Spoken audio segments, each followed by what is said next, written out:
Hi everyone, if your toilet is running on and off or ghost flushing, this video is for you.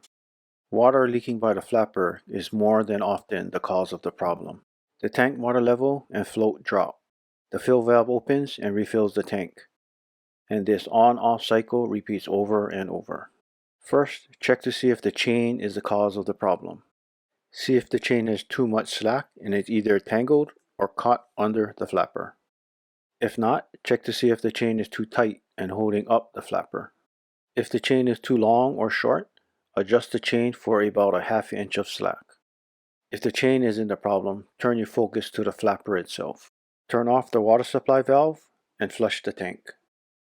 Remove the flapper and inspect and clean the flapper seat. Then inspect and clean the valve seat. Reinstall the flapper, open the water supply valve, and let the water refill the tank. Mark the tank water level with a pencil mark. Turn off the water supply valve and check back in 15 to 20 minutes.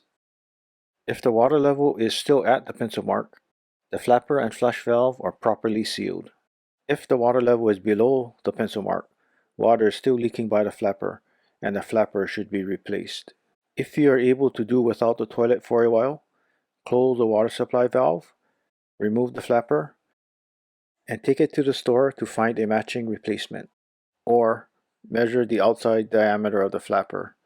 If the outside diameter measures about 3 inches, it is a 2-inch flapper. If it measures about 4 inches, it is a 3-inch flapper. Take note of the brand of flapper, purchase a replacement, and install it on the flush valve. Test the flapper for proper seal as covered earlier, and if water still leaks by the flapper, the entire flush valve should be replaced. I'll leave a link in the description. If this was helpful, please click the like button and drop me a comment. Here is another video that might interest you.